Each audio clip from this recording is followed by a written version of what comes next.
আমি চাই আপনারা এটা বুঝতে পারুন যে সবচেয়ে তুচ্ছ কিছু যখন জীবনে সন্ধান করা হয় তখনই আসলে সুখের সন্ধান করা হয়। এটা আসলেই সব থেকে তুচ্ছ। আমি বলছি কেন আমার এই ধারণা। যেমন শনিবারে ঘুম থেকে উঠে বাড়ির কাজ করতে ইচ্ছা করে না, তাই 12টা পর্যন্ত ঘুম দিয়ে ওঠেন আপনি। আপনার তখন কি অনুভূতি হয়? আপনি তখন সুখী। সুখী হওয়া আসলে কষ্টের কিছু না। কোনো ছেলে সারা রাত ভিডিও গেমস খেললো, তার মাথা ব্যথা করে, কিন্তু যেহেতু সে গেম শেষ করতে পেরেছে তাই সে সুখী। কেউ কাজে যাওয়ার আগে ফোন পায় যে আজকে আবহাওয়া খারাপ তাই কাজে যেতে হবে না, এতেই তারা সুখবোধ করে। সুখ পাওয়া খুবই সহজ, বিশেষ করে ছোট জিনিসের ক্ষেত্রে। অবশ্য সম্পর্কের থেকে সুখী হওয়া এর চেয়ে কঠিন। বাবা মাকে সুখী করা অথবা বাবা মা যেন আমার উপরে খুশি থাকে, এটা করা কঠিন। আর স্ত্রীকে খুশি করা, এটা নিয়ে কথা না বলাই ভালো। আসুন আমরা এটা নিয়ে কথা না বলি, কিন্তু শুধু নিজের জন্য। যেমন আপনি একটা সিনেমা দেখলেন, আপনি এতেই খুশি। অথবা আপনার বন্ধুর সাথে দেখা হলো, আপনি খুশি। আপনি আপনার পছন্দের রেস্টুরেন্টে খেতে গেলেন, আপনি অনেক খুশি। এটা খুব কঠিন কিছু না, কিন্তু এটা যেমন দ্রুত আসে তেমনি দ্রুত চলেও যায় এবং আপনার আবার ভালো না লাগা শুরু হয়। আপনি হতাশ হয়ে যান এবং আবার সুখী হওয়ার চেষ্টা করেন। এটা অনেকটাই মাদকাসক্তির মতো, কারণ এটা আপনার সাথে সর্বদা থাকে না।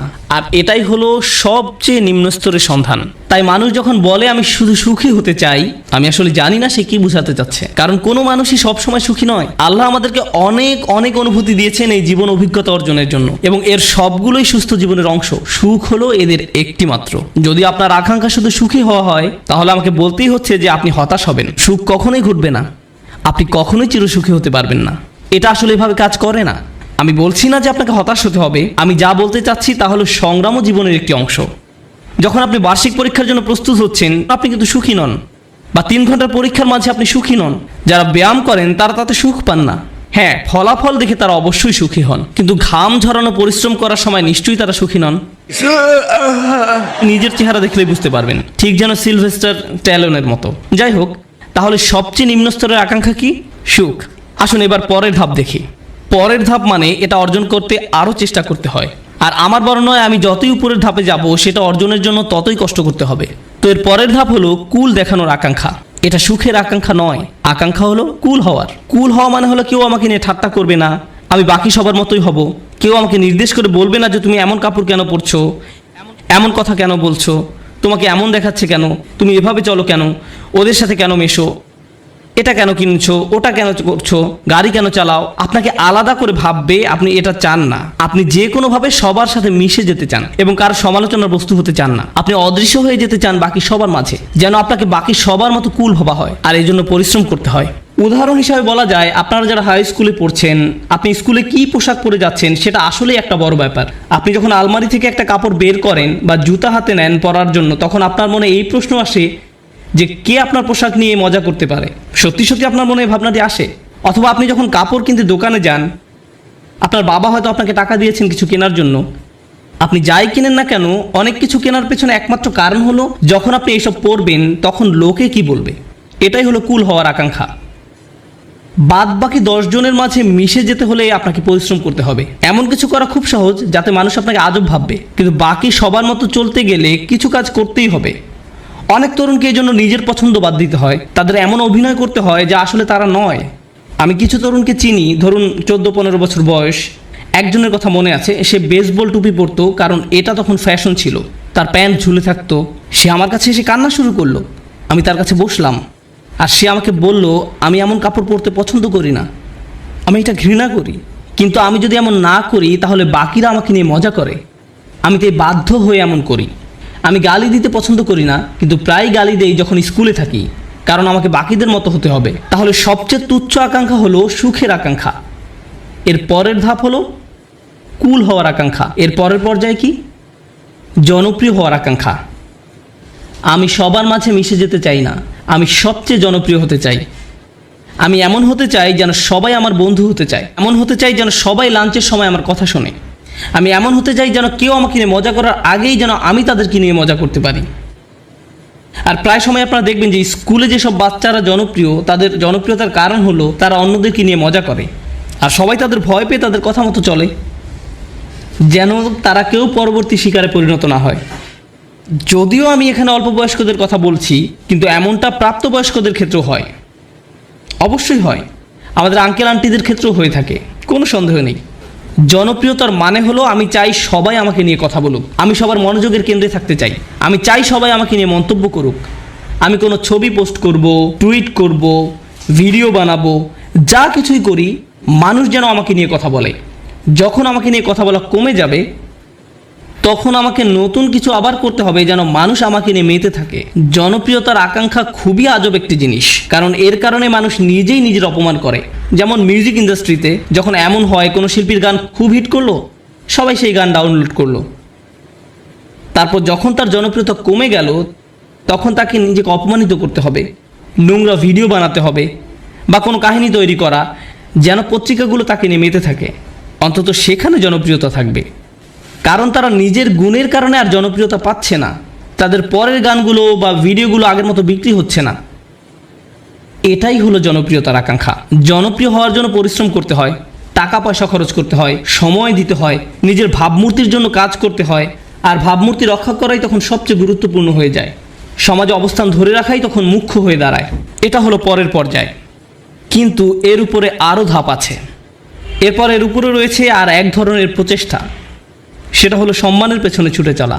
কলেজের ছাত্রদের কাছে এটা বেশি গুরুত্বপূর্ণ প্রাথমিক বা হাই স্কুলের ছাত্রদের চেয়ে। এইমাত্র আমি কি বললাম? সবার নিচে সুখ, তারপরে কি? কুল, সামাজিকতা, তারপর জনপ্রিয়তা। সম্মান মানে হলো আপনি আপনার নিজের সাথে এমন কিছু যুক্ত করতে চান যেটা অনেক মূল্যবান। আপনি মানুষকে বলতে চান, জানো আমি হার্ভার্ডে গিয়েছিলাম। আপনি তাদের বলেন না যে আপনি সেখানে সাপ্তাহিক ছুটি কাটাতে গিয়েছিলেন, আপনার বন্ধুর সাথে দেখা করতে গিয়েছিলেন, কিন্তু আপনি আপনার নিজের নামের সাথে একই বাক্যে হার্ভার্ড শব্দটা ব্যবহার করতে ভালোবাসেন। সত্যি কথা হলো, আপনি যদি হার্ভার্ডের নবীন ছাত্র হন, আপনি কি অর্জন করেছেন? কিছুই না। আপনি শুধু সেই ভার্সিটিতে পড়েন, কিন্তু আপনি নিজের নামের সাথে একটা সম্মানিত প্রতিষ্ঠানের নাম যোগ করতে পছন্দ করেন। নিজের নামের সাথে একটা মর্যাদাপূর্ণ ব্র্যান্ডের নাম যুক্ত করতে আপনার ভালো লাগে। আপনার নির্দিষ্ট ব্র্যান্ডের পোশাক পরতে ভালো লাগে, এবং যদি ব্র্যান্ডের লেবেল দেখা না যায় আপনি অন্য মানুষের সাথে এমনভাবে কথা বলেন যেন তারা বাধ্য হয়ে প্রশ্ন করে আপনি এটা কোথা থেকে কিনেছেন। আপনি যেন বলতে পারেন যে এটা আরমানি ব্র্যান্ড বা এটা কিছু একটা, কারণ আপনি চান নিজের নামের সাথে সেই ব্র্যান্ডের নাম যুক্ত করতে। নতুন কোনো ব্র্যান্ডের গাড়ি বাজারে আসলে কোন গাড়ি আপনি চালাচ্ছেন, কোন ধরনের পোশাক আপনি পরছেন, কোন ধরনের মানুষের সাথে আপনি মিশছেন, সেলফি এজন্য তোলে না যেন আপনি তাদের মনে রাখতে পারেন। আপনি এজন্য সেলফি তোলেন যেন ছবিটা পোস্ট করতে পারেন, যেন অন্য মানুষ আপনাকে বেশি গুরুত্বপূর্ণ ভাবে, কারণ আপনি সেই বিশেষ ব্যক্তির পাশে দাঁড়িয়ে আছেন। এটা সম্মানের একটা ব্যাপার হয়ে দাঁড়ায়। ছবি তোলা যদি শুধু আপনার জন্য হয় দারুণ ব্যাপার, কিন্তু এটা আসলে অন্য মানুষদের জানানো যে আপনি কতটা অসাম, অন্যদের সাথে মিলে কোনো কিছু অর্জন করতে পারার জন্য নয়। কিন্তু মুসলিম সমাজে অন্য এক ধরনের মর্যাদা আমাদের বাবা মারা অনেক সময় পান, আর তা হলো তারা তাদের সন্তানকে হাফেজ বানাতে চান। ও, এবং ডাক্তার। আর যদি হয় হাফেজ ডাক্তার তাহলে তো কথাই নেই, তারা দিন ও দুনিয়া দুটোই পেয়ে গেছে। রব্বানা আতিনা ফিদ দুনিয়া হাসানা ওয়া ফিল আখিরাতি হাসানা, কাজ এখানেই হয়ে গেছে। কিন্তু তারা মানুষকে বলতে পছন্দ করে যে জানো সে একজন হাফেজ। কিন্তু দুর্ভাগ্যবশত এর জন্য আপনি আপনার সন্তানকে কোরআনে হাফেজ বানাননি, কিন্তু এমনটাই ঘটে থাকে। আমরা এখন কোন পর্যায়ে আছি? সম্মান। এটা অনেক বড় ব্যাপার হবে যখন আপনি আপনার প্রথম চাকরিটা পাবেন, হয়তো মাইক্রোসফট বা অন্য কোথাও, কে জানে। ধরেন আপনি বড় কোথাও চাকরি পেলেন, হয়তো গুগলে। তারা আপনাকে আপনার ব্যাজ দিবে, যেটা আপনি মসজিদেও পরে আসেন। যেন কেউ প্রশ্ন করে যে তুমি কি অনেক বেশি গুগল ব্যবহার করো যে তারা তোমাকে একটা বিশেষ ব্যাজ দিয়েছে, আর আপনি তখন বলার সুযোগ পান না না আমার সেখানে চাকরি হয়েছে। আপনি মানুষকে জানাতে চান যে আপনি কি অর্জন করেছেন। তাফাখুরুম বাইনাকুম, কুরআনে এটাকে এভাবেই বলা হয়েছে। অন্যদের দেখানোর ইচ্ছা যে আপনার কি মর্যাদা আছে। যাই হোক, আমি আবার একদম নিচ থেকে শুরু করতে চাই। প্রথমে কি ছিল? সুখ। দ্বিতীয় সামাজিকতা, কুল। তৃতীয় জনপ্রিয়তা। চতুর্থ সম্মান। তার উপরে টাকার পিছনে ছুটে চলা। কিছু মানুষ আছে যারা সুখকে পাত্তা দেয় না, তারা সামাজিকতার কথা ভাবে না, তারা জনপ্রিয়তা চায় না, এমনকি সম্মানও নয়। একটা জিনিসকে তারা গুরুত্ব দেয়, আর সেটা হলো টাকা। তারা জানে কিভাবে অনেক টাকা উপার্জন করতে হয়। এই মানুষগুলো ময়লা জামা, পুরনো ছেঁড়া জিন্স পরে থাকে, 88 মাজদা মিয়াটা গাড়ি চালায়, কিন্তু এই সব নিয়ে তাদের কোনো ভ্রুক্ষেপ নেই, কারণ তারা মাসে $10 মিলিয়ন উপার্জন করে। আমার এমন মানুষের সাথে দেখা হয়েছে যারা বছরে শত শত মিলিয়ন ডলার উপার্জন করে এবং আপনি বুঝবেনই না সেটা, কারণ তার চুল উস্কো খুস্কো, তার মধ্যে এক অন্যরকম ভাব আছে যে সে ব্যস্ত, বা ব্যস্ততার জন্য নাও হতে পারে, কারণ সে এগুলো পাত্তাই দেয় না। সে শুধু জানে কিভাবে ব্যবসা করতে হয়, ব্যবসায় সে একটা বিস্ময়, আর সেটা নিয়েই সে শুধু চিন্তা করে। সে খালি এটাই চিন্তা করে যে বিক্রয় কিভাবে বাড়ানো যায়, কিভাবে ব্যবসার আরও সম্প্রসারণ হবে, কিভাবে আমি নতুন ওয়্যার হাউস খুলবো। সুবহানাল্লাহ, তারা অবিশ্বাস্য ধরনের মানুষ। যাই হোক, ময়ের উপরে উঠলে কি আরও কঠোর পরিশ্রম করতে হয়। সুখী হতে কোনো পরিশ্রম করতে হয় না, সবার মতো হতে কিছু পরিশ্রম করতে হয়, জনপ্রিয় হতে আরও কিছু কাজ করতে হয়, সম্মান বা সম্মানিত কিছুর সাথে জড়িত হওয়ার জন্য আরও শ্রম দিতে হয়, অনেক টাকা কামাতে হলে অনেক শ্রম দিতে হয়। এক অবিশ্বাস্য রকমের কর্মস্পৃহা লাগে, তারা কোনো বিরতি নেয় না, এর উপরেও উঁচু স্তর আছে। যাই হোক, আমি যখন বলছিলাম কিছু একটা করতে বেশি শ্রম দিতে হয়, যখনই আমি কোনো উঁচু লেভেলের কথা বলি, আপনাকে সেখানে যেতে বেশি কষ্ট সহ্য করতে হবে, আপনাকে যন্ত্রণা সহ্য করতে হবে সেখানে পৌঁছাতে। সুতরাং আমরা এখন টাকার উপরে লেভেলে আছি, আর টাকার উপরে সেই মানুষটা শুধু 1 নম্বর হতে চায়। তারা যে কোনো কাজে চরম উৎকর্ষতা অর্জন করতে চায়, তারা অন্যদের ছাড়িয়ে যেতে চায়। আমি শুধু আমার কোম্পানির প্রোগ্রামার হতে চাই না, আমি এই কোম্পানির শীর্ষস্থানীয় প্রোগ্রামার হতে চাই। আমি শুধু এই ক্লাসের ছাত্রই হতে চাই না, আমি 1 নম্বর হতে চাই। আমি শুধু এসএটি পরীক্ষায় বেশি নম্বর পেতে চাই না, আমি সর্বোচ্চ নম্বর পেতে চাই। আমি শুধু বাস্কেটবল খেলোয়াড় হতে চাই না, আমি এনবিএতে যেতে চাই, আর আমি এমভিপি হতে চাই। কখনোই খুশি হতে পারে না। তারা শুধু নিজেদেরকে আরো কঠোর পরিশ্রম প্রচেষ্টা চালাতেই থাকে, তারপরেও তারা নিজেদেরকে নিয়ে সন্তুষ্ট হতে পারে না।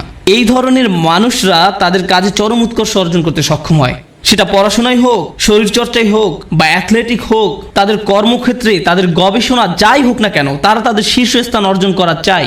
তাদের 1 নম্বর হতে হবে। নিজেদের নিয়ে কখনোই খুশি হতে পারে না। তারা নিজেদেরকে কার সাথে তুলনা করে এটা জানা খুব গুরুত্বপূর্ণ। নিজেকে তারা গতকালকের সাথে তুলনা করে, তারা আর কাউকেই পাত্তা দেয় না, কারো দিকে তাকায় না। তারা জানে তারা আরো ভালো করতে পারে, তাই তারা কখনোই সন্তুষ্ট হতে পারে না। তারা কখনো কাজ না করে বসে থাকে না, তারা সব সময় বলতে থাকে আমাকে আরো কাজ করতে হবে। অন্য সবাই হয়তো বলবে আপনি সত্যি বিস্ময়কর, কি চমৎকার কাজ করেছেন আপনি, তো তাতে কি, আমি জানি এর চেয়েও ভালো করার ক্ষমতা আমার আছে। তাই তারা মানুষের প্রশংসা, সুনাম কিছুকেই গুরুত্ব দেয় না। যারা ভাবে যে তারা আসলে দারুণ কাজ করছে, কিছুকেই গুরুত্ব দেয় না। তারা চেষ্টা করেই যায়। আর এমন একটা উদাহরণ হলো মাইকেল ফেলপস, ঠিক কিনা? কত মানুষ তার প্রশংসা করেছে সব রেকর্ড ভেঙে ফেলার জন্য, কিন্তু আপনার কি ধারণা যে সে বসে ভাবছে আমি তো রেকর্ড ভেঙেছি, এখন আমার সম্মান আছে, তাই আমি এখন কিছুটা অবসর নিতে পারি? সে কি অর্জনের চেষ্টা করেছে? উৎকর্ষতা। তাই সে কখনোই সন্তুষ্ট হতে পারবে না, সে চেষ্টা করতেই থাকবে মেশিনের মতো, সামনে যেতেই থাকবে আরো দ্রুত গতিতে। এমন মানুষ দুনিয়াতে খুব কমই আছে, খুবই কম। অনেকেই এখানে বসে আছেন যারা স্কুলে পাশ করার গ্রেড পেলেই খুশি, তখনই তারা সুখের খোঁজে প্লে স্টেশন নিয়ে খেলতে বসে যায়। আবার এমনও মানুষ আছে যারা 99 পেলেও নিজের উপর অসন্তুষ্ট হয়, কিভাবে আমি এই ভুলটা করলাম। এমনটা সাধারণত ছেলেরা করে না, মেয়েরা করে। উৎকর্ষতা অর্জনের ব্যাপারে কথা বলতে আরও একটা কথা বলতে চাই, যে আমি জীবিকা অর্জনের জন্য কি করি। আমার সত্যিকার অর্থে কোনো চাকুরি নেই, কিন্তু আমার ক্যারিয়ারের একটা অংশ হলো যে আমি কম বয়স্ক ছেলে মেয়েদেরকে আরবি শেখাই। এটা একটা বেশ ইন্টেন্সিভ প্রোগ্রাম। তাদের আরবি কিছুটা শেখাতে 9 মাস লেগে যায়। ক্লাসের অর্ধেক থাকে ছেলে আর অর্ধেক মেয়ে, 30 জন ছেলে 30 জন মেয়ে। মেয়েরা গত 5 বছর ধরে এই পরীক্ষায় ছেলেদের চেয়ে অনেক ভালো নাম্বার পেয়েছে, খুবই ভালো করেছে তারা, কিন্তু ছেলেরা ক্রমাগতভাবেই খুশি। মেয়েরা সবসময় মন খারাপ করে থাকে, আমাকে বলে উস্তাদ আমি জানি আমি 100 পেয়েছি, কিন্তু আমি নিশ্চিত নই যে আমি ঠিকমতো বুঝতে পেরেছি কিনা।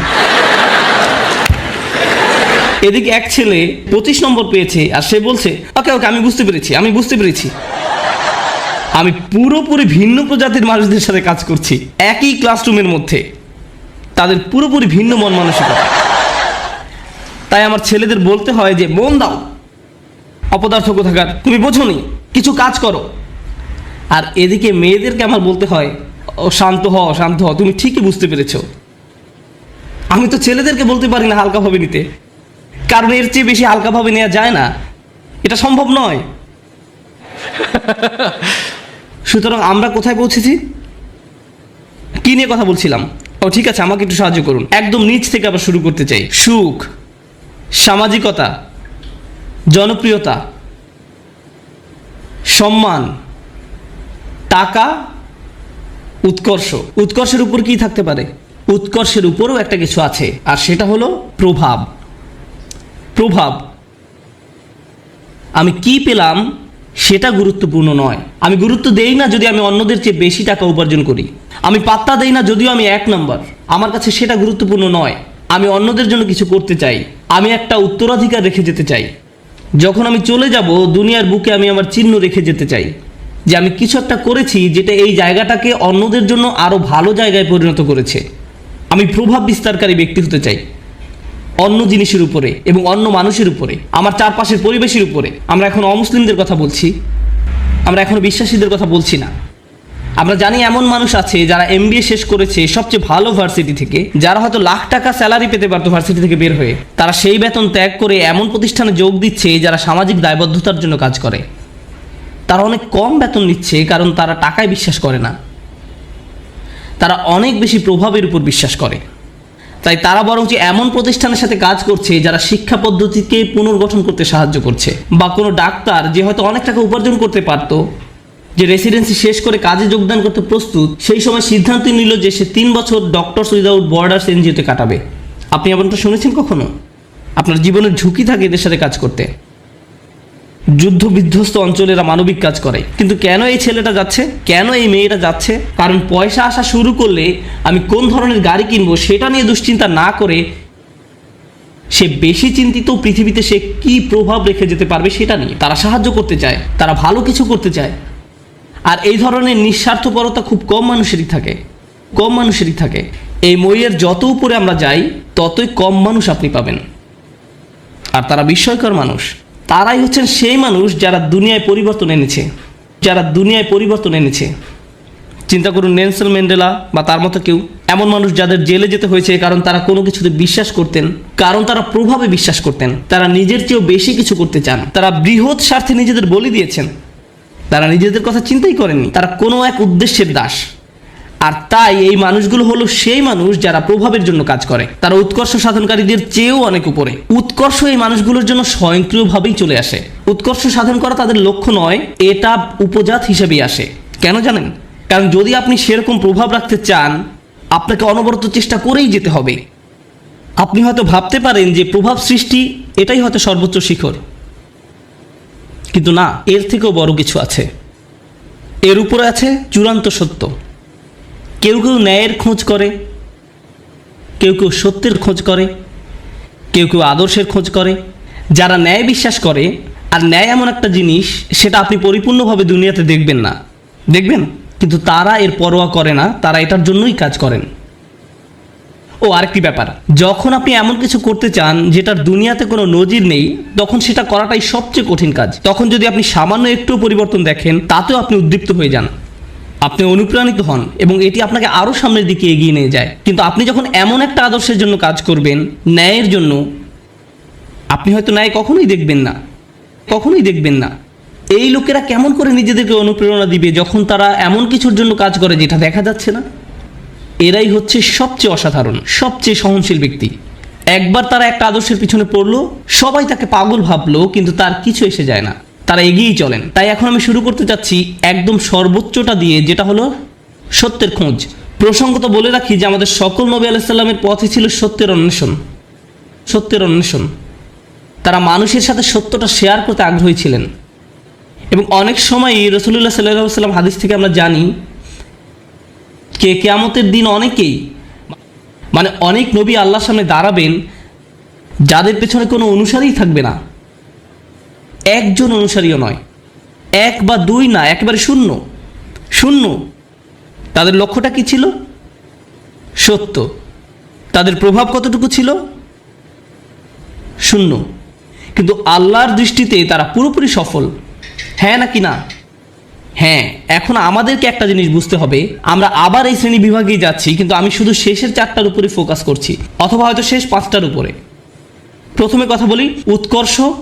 আপনি যখন উৎকর্ষের খোঁজ করেন তখন আপনি কাকে নিয়ে কখনো সন্তুষ্ট থাকেন না? নিজেকে নিয়ে। প্রশ্ন হলো, কেন আপনি নিজেকে নিয়ে সন্তুষ্ট নন? কারণ আপনি নিজেকে শুধু উন্নতিই করতে চান না, এটা কারণ নয়। যদি আপনি ইসলামের দৃষ্টিকোণ থেকে আলোচনা করেন, আপনি নিজেকে নিয়ে সন্তুষ্ট নন এই কারণে যে আপনার প্রত্যেকেরই প্রভাব সৃষ্টির চেষ্টা করার কথা ছিল। আপনার নিজেকে নয় বরং অন্যকে নিয়ে চিন্তা করার কথা ছিল, আর এই কারণে আপনি নিজেকে নিয়ে সন্তুষ্ট হতেন না। আপনি যা ভাবছেন আল্লাহ আসলে আপনার উপর তার থেকেও বেশি দায়িত্ব দিয়েছেন। আমি চাই যে আপনারা দুটো জিনিস নিয়ে চিন্তা করুন। এটা কোরআনের একটি অন্যতম শক্তিশালী বক্তব্য। যেহেতু এটা পরিষ্কারভাবে অনুবাদ করা হয়নি, তাই অনেক সমস্যা সৃষ্টি করে। লা ইউকাল্লিফুল্লাহু নাফসান ইল্লা উসআহা। আল্লাহ কোনো ব্যক্তির উপরই বোঝা দেন না। এখন যেই অংশটা আসছে সেটা হচ্ছে দুর্বল অনুবাদ, তাদের সাধ্যের অতিরিক্ত। আল্লাহ আপনার উপর সেই বোঝা চাপাবেন না যা আপনি বহন করতে পারবেন না।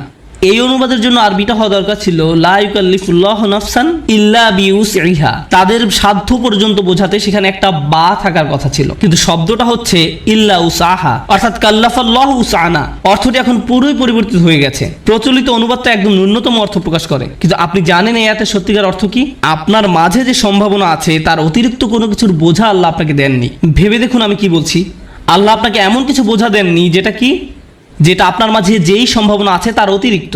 আপনার মাঝে কি আরো উন্নতি করার সম্ভাবনা আছে? হ্যাঁ। আপনি কি আরো বেশি করতে পারতেন? হ্যাঁ। এবং যেটা করতে পারেন কিন্তু করেননি, আল্লাহ আপনাকে সেটার জন্য জিজ্ঞাসাবাদ করবেন। শুধু একদম ন্যূনতম দায়িত্বটুকু নয়, বরং সর্বোচ্চটুকু। আল্লাহ চান যে আপনি নিজেকে উন্নত করতে থাকুন এবং দেখান যে আপনি আসলে কতটুকু নেয়ার জন্য তৈরি ছিলেন। এটাই হচ্ছে এখানে প্রচেষ্টার ধারণা। আমরা সুখের অন্বেষণে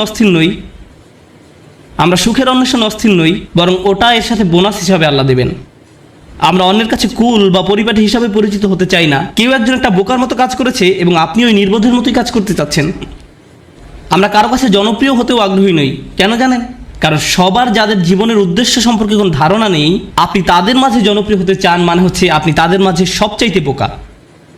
আমরা সম্মানের কাঙালও নই, কারণ আমরা জানি সম্মান আসে আল্লাহর তরফ থেকে। অনেক নবী ছিলেন গৃহহীন, কিন্তু তাদের সম্মান ছিল। নবীদেরকে মানুষরা ধিক্কার দিত, কিন্তু তারপরও তাদের ছিল উচ্চ সম্মান। এখন আমাদের কাছে সম্মানের সংজ্ঞাটাই ভুল। আমরা ভুল জিনিসের সাথে এটাকে জড়িয়ে ফেলেছি। ঠিক আছে? যখন উৎকৃষ্ট হবার চেষ্টা করার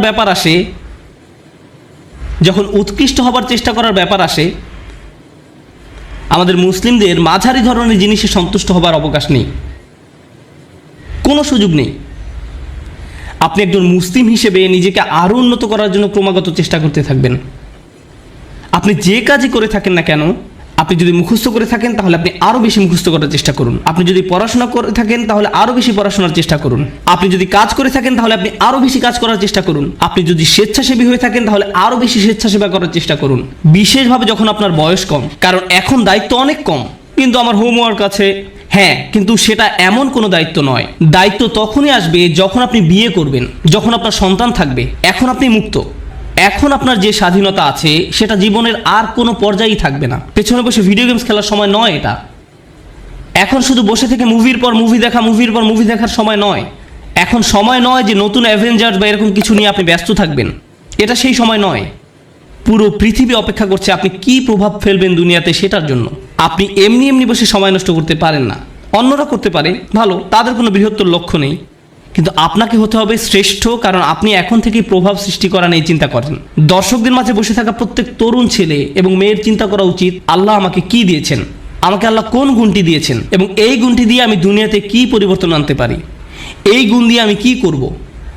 আর আপনি যখন এটা নিয়ে চিন্তা করবেন তখন আপনি সত্যিকারভাবে বুঝতে পারবেন আপনি কিসের জন্য কাজ করছেন। আপনি কাজ করছেন আল্লাহর সাথে দেখা হবার স্বপ্ন নিয়ে, এবং সেটাই হচ্ছে আমাদের আসল সত্য। আপনি আল্লাহকে এটা দেখাতে চান যে আপনি আপনার সামর্থ্যের মধ্যে যা আছে তার সবটুকু করেছেন। সবচেয়ে ভালো ঘুমের অভ্যাস আপনার থাকা উচিত, সবচেয়ে ভালো খাবার, সবচেয়ে ভালো ব্যায়াম করার অভ্যাস আপনার থাকা উচিত। আপনার হওয়া উচিত সবচেয়ে ভালো ইবাদতকারী। আপনার হওয়া উচিত সবচেয়ে পড়াশোনায় উন্নত।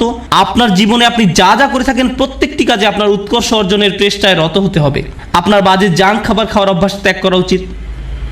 আপনি এমন কেউ হবেন না যারা অযথা ঘুরে ফিরে আড্ডা দিয়ে সময় নষ্ট করে। আপনি অবশ্যই অবসর কাটাবেন, কিন্তু এমনকি যখন আপনি খেলবেন তখনও সবচেয়ে ভালো খেলুন।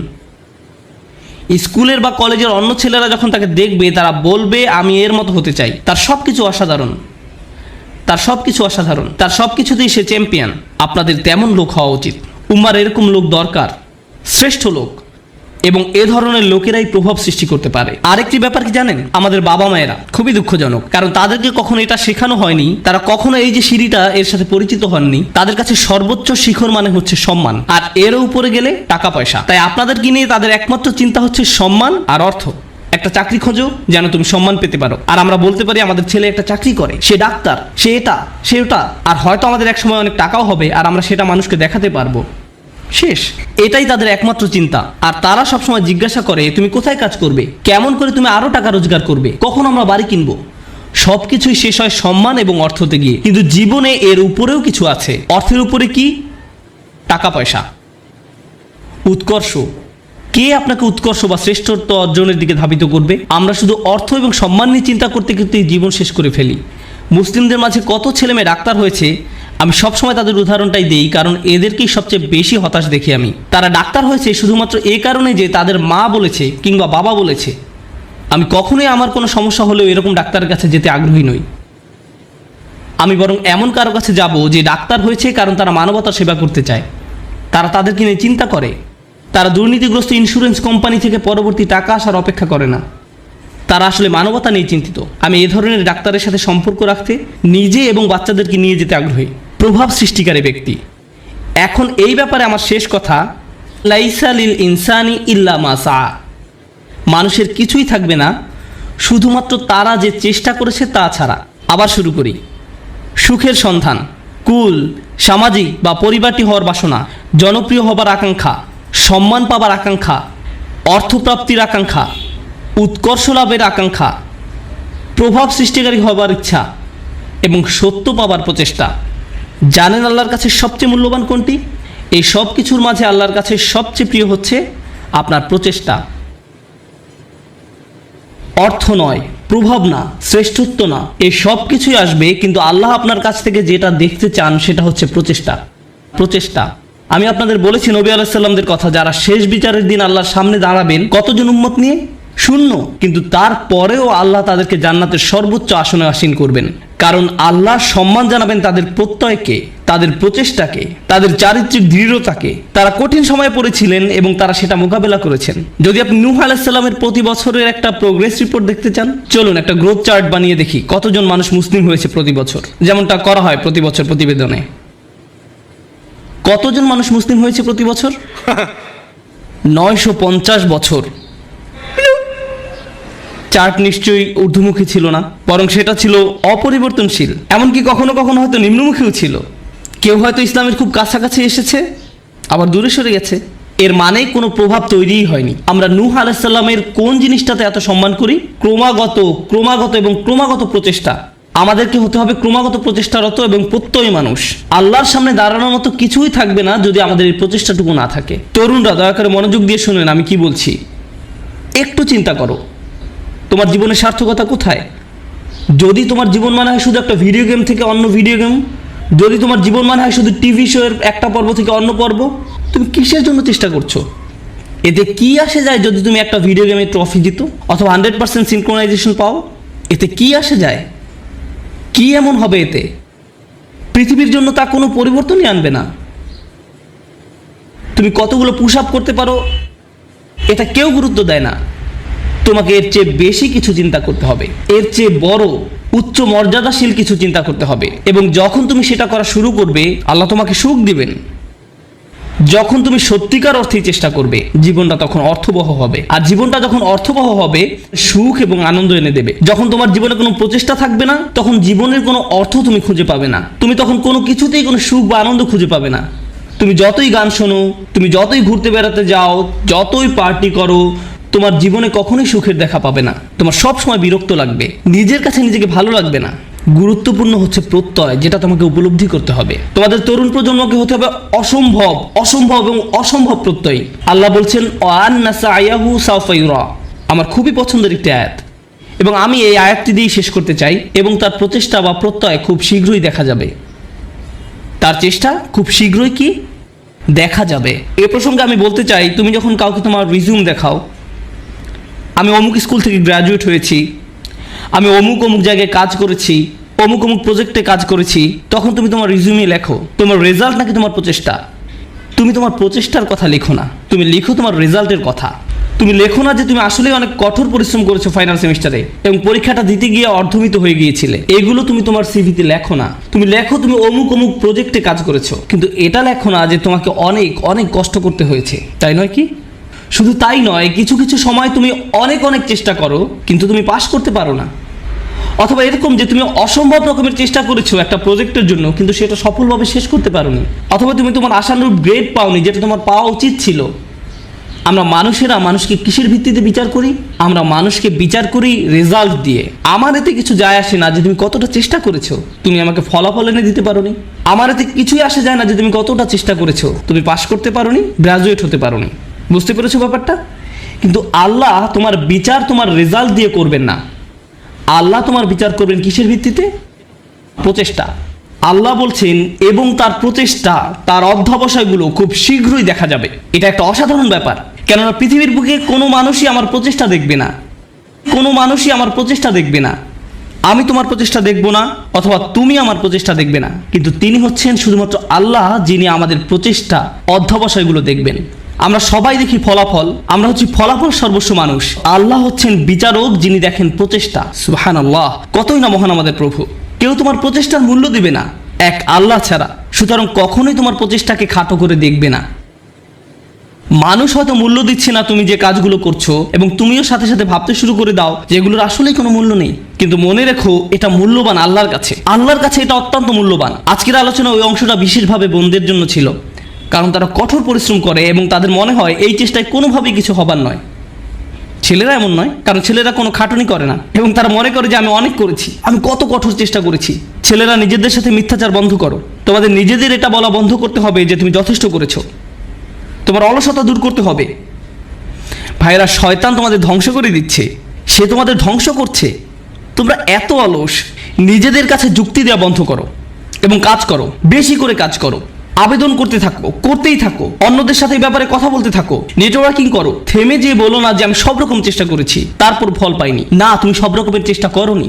উদ্যম হারিও না। এটা করা তোমাদের শিখতে হবে। তোমরা তোমাদের বোনদের কাছ থেকে শেখো। তারা হলো একটু অপেক্ষা করো, আমি তোমাদের ব্যাপারেও বলবো। কিছুক্ষণ পরেই তোমরা আর খুশি হবে না। তোমাদের সমস্যা কি জানো? সুখের সন্ধানের কথা এখন ভুলে যাও। তোমাদের সমস্যা হলো তোমরা সর্বদা নিজেদের ব্যাপারে অনিশ্চিত। তোমরা সবসময় ভাবছো আমি যথেষ্ট নই, বা আমি হিসেবের মধ্যেই নেই। হাততালি থামাও। তোমাদের ব্যাপারগুলো সহজভাবে নিতে হবে। তোমাদেরকে বলছি না, তোমাদের এমনিতেই সব কিছু যথেষ্ট। হালকাভাবে নাও। মাশাআল্লাহ, মাশাআল্লাহ। অপরপক্ষে তোমাদের শান্ত হওয়া দরকার। আমার এমন বন্ধুদের সাথে দেখা হয়েছে যারা ইসলাম নিয়ে পড়াশোনা করছে, তারা কোরআন শিক্ষা করছে, কিন্তু আমার এখনো সব শব্দ শেখা হয় নাই। হ্যাঁ, ঠিক আছে ঠিক আছে আন্টি, শান্ত হন। আপনার সব মুখস্থ হয়নি। আল্লাহ আপনাদের ফলাফলে আগ্রহী নয়। তিনি কিসের প্রতি আগ্রহী? তিনি আগ্রহী আপনার প্রচেষ্টায়। আপনার প্রচেষ্টায় ফলাফল নিয়ে উদ্বিগ্ন হওয়া বন্ধ করুন। আপনি আবার ফল নিয়ে খুব দুশ্চিন্তা করবেন না। আপনি এখনো যা জানেন না, যেটা এখনো অর্জন করতে পারেন নাই, সেটা নিয়ে আপনি বড্ড বেশি ভাবেন। অর্জন নিয়ে চিন্তা করা বন্ধ করুন এবং আন্তরিক, অকৃত্রিম, সর্বোচ্চ যতখানি সম্ভব চেষ্টা করে যায়। আমি বলছি এমনটা করলে আল্লাহর কাছ থেকে ফলাফল আসবেই, কিন্তু সেটা তার সময়সূচি অনুযায়ী আসবে, আপনার নয়। দুইজন মানুষ একদম একই পরিমাণে চেষ্টা করবে, কোনো একজন দেখা যাবে তার চেষ্টার ফলাফল নগদে পেয়ে যাবে, এবং কাউকে বছরের পর বছর অপেক্ষা করতে হবে সমানভাবে ফল পাওয়ার জন্য। এটা আল্লাহর হাতে। এজন্য আপনি বলতে পারেন না সে তো অনেক সুফল পেয়ে গেল আর আমি কিছুই পেলাম না, আমরা তো একই রকমের চেষ্টা করলাম। এটা ঠিক না। না না না, এটা পুরোপুরি অন্যায্য। কারণ সেই হিসেব আল্লাহর কাছে ন্যস্ত, এবং আল্লাহ শুধু এটাই দেখতে চেয়েছেন যে আপনি কতটা চেষ্টা করেন। ধরুন দুজন মানুষ একদম একই পরীক্ষা দিল। আমার ক্লাসে এমনটা ঘটেছিল। তারা একদম একই পরীক্ষা দেয়। একজন অনেক বেশি পরিশ্রম করে, সে দিন রাত সারাক্ষণ পড়াশোনা করে। এই প্রোগ্রামে আসার আগে সে আমার বন্ধু ছিল, আমরা দুজন বন্ধু ছিলাম। আমি এখন তার শিক্ষক এবং আমি তাকে বলছি যে চলো ঘুরতে যাই। না, আমাকে পড়তে হবে। আমি তোমার শিক্ষক? না না, আমাকে পড়তে হবে, পরীক্ষা আছে। আমি তোমার পরীক্ষা সহজ করে নিব, আমি তোমাকে অতিরিক্ত ক্রেডিট দিব। না, আমার পড়া আছে। এই মানুষটা দিন রাত পড়াশোনা করে। আমি জানি যে সে কি পরিমাণ চেষ্টা করলো, তার প্রচেষ্টার কথা আমি জানি। কিন্তু জানেন, সে তার ক্যারিয়ারে খুব উজ্জ্বল, ব্যবসায় এত দক্ষ, পেশাগতভাবে ভীষণ চটপটে ছিল। কিন্তু ব্যাপারটা এমন যেন আল্লাহ তাকে আরবি শেখার জন্য তৈরি করেননি। সে যত বেশি শিখুক না কেন, সে বেশি নম্বর তুলতে পারতো না। কোন মতো পাশ করতো, কোনো মতেই পাশ করতো প্রতিবারই। আর তার পাশের ছেলেটাই অতিরিক্ত প্রতিভাবান, আমার দেখা সবচেয়ে অলস এক মানুষ। সে ক্লাসে সারাক্ষণ ঘুমাতো, কিন্তু সে প্রত্যেকবারই 99 বা 100 পেত। এতে আমার খুবই রাগ হতো। আমি সেই ছেলেকে শূন্য পেতে দেখতে চাইতাম। আমি চাইতাম যে সে শূন্য পাক, আমি যেন তাকে পরীক্ষার খাতা দিয়ে কঠিনভাবে চড় মারতে পারি। আর যেই মানুষটা পড়তে পড়তে নিজেকে শেষ করে দিচ্ছে, সে পরীক্ষায় ব্যর্থ হচ্ছে, শিক্ষক হিসাবে আমি হতাশ হয়ে গিয়েছিলাম, সেই ছাত্রের অবস্থা তাহলে কি চিন্তা করুন। শিক্ষক হিসাবে আমি হতাশ, কিভাবে সম্ভব যে এই ছেলেটা কোনো চেষ্টাই করে না আর সে ভালো ফল পাচ্ছে, এবং এই মানুষটা যত ধরনের চেষ্টা সম্ভব করছে আর সে কোনো ফলই পাচ্ছে না। মনে হতো যেন এটা অন্যায্য। কিন্তু জানেন কি, যখন এই দুই মানুষ আল্লাহর সামনে এসে দাঁড়াবে এবং দুজনই বলবে যে আমি আল্লাহর জন্য আরবি শিখেছিলাম, হে প্রভু আমি আপনাকে সন্তুষ্ট করার জন্য আরবি শিখছিলাম, আল্লাহ তখন বলবেন দেখি তোমরা কি করেছো। তাদের মধ্যে একজন দেখাবে 99 আর একজন দেখাবে 20 নম্বর। সেদিন আল্লাহর কাছে কোনটা বেশি মূল্যবান হবে? ও, সেই 20 নম্বর অমূল্য। সেদিন এটা মূল্যাতীত, কারণ আল্লাহ খাতার নম্বর দিয়ে মূল্যায়ন করেন না। তিনি কি দিয়ে মূল্যায়ন করেন? প্রচেষ্টা দিয়ে। সেই 99 মূল্য সেদিন হবে খুব খুব খুব কম, কারণ এটা পাওয়ার জন্য তাকে খুব বেশি চেষ্টা করতে হয়নি, তাকে খুব বেশি চেষ্টা করতে হয়নি। আল্লাহ এভাবেই বিচার করেন। এটা পুরোটাই গুণগত মান সংক্রান্ত, পরিমাণ সংক্রান্ত নয়। মানুষ শুধু পরিমাণ বিচার করতে পারে, আল্লাহ গুণগত মান বিচার করেন। আপনি এখন যা করছেন তার মান বিচার করুন, আপনার যাপিত জীবনের মান নির্ণয় করুন, আপনি যেই দিনটা পার করলেন তার মান, সকালে কি ধরনের নাস্তা আপনি খেয়েছেন, আপনি কার সাথে কথা বলেছেন, আপনি কিভাবে সময় ব্যয় করেছেন, আপনি কি করেছেন, আপনার দিনের মান কেমন ছিল, সেটা আগে ঠিক করুন, এবং ইনশাআল্লাহ তাআলা তবে এই উম্মতের ভবিষ্যৎ খুব উজ্জ্বল। কারণ আপনি একবার যদি পরম সত্যের ব্যাপারে চিন্তা করা শুরু করেন এবং আপনি প্রভাব নিয়ে চিন্তা করা শুরু করেন, তবে এই ঘর থেকে নতুন চিন্তা ভাবনা আসা শুরু করবে, সৃজনশীলতা আসা শুরু করবে, নিত্য নতুন প্রজেক্ট আসা শুরু করবে, যেটা ক্রমান্বয়ে দুনিয়াকে বদলে দিতে পারে, সেটা দুনিয়াকে প্রভাবিত করতে পারে যেমনটা আর কখনো করেনি। মুসলিম তরুণ সম্প্রদায় এটা করতেই সক্ষম, মুসলিম তরুণরা এটা করতে সক্ষম যখন তারা সঠিক সাধনার জিনিসটি খুঁজে পায়। আল্লাহ আযজা ওয়া জাল্লা এই মানুষগুলোকে, এই তরুণ সম্প্রদায়কে এই উম্মতের বীর পুরুষ করুন, যারা সঠিক সাধনার সন্ধান করে। পরবর্তী প্রজন্ম এসে যেন বলে আমি তাদের হারাতে চাই, তারা ছিল যেন স্বর্ণতুল্য মানদণ্ড। বারাকাল্লাহু লি ওয়া লাকুম। আসসালামু আলাইকুম ওয়া রাহমাতুল্লাহি ওয়া বারাকাতুহু।